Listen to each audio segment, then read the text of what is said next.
You needed a study for that? All right, let's actually get into this.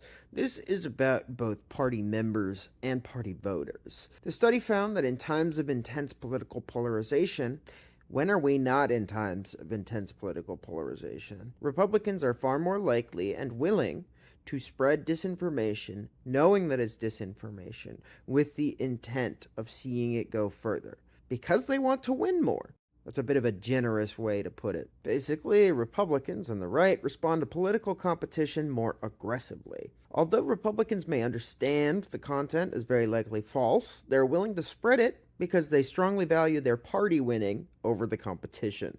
What a healthy foundation for society. The article overall is pretty interesting and worth reading if you want to see them enumerate a few more points, but I do want to talk about what they say we can do about misinformation and how it squares against what I have already talked about and what I've seen being talked about.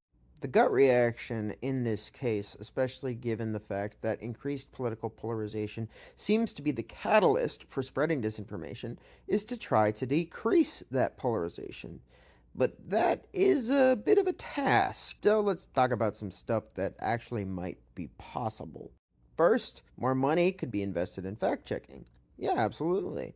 There's not very much money in it right now, and as they say right here, it's mostly done by volunteer groups. The other thing they talk about is media literacy education, which is being implemented in small batches around the country. 18 states so far have introduced mandatory media literacy education to help students identify misinformation. That's some, that's not enough, but it is a good step. And there's lots of tools and resources online from organizations that are specifically dedicated to building media literacy.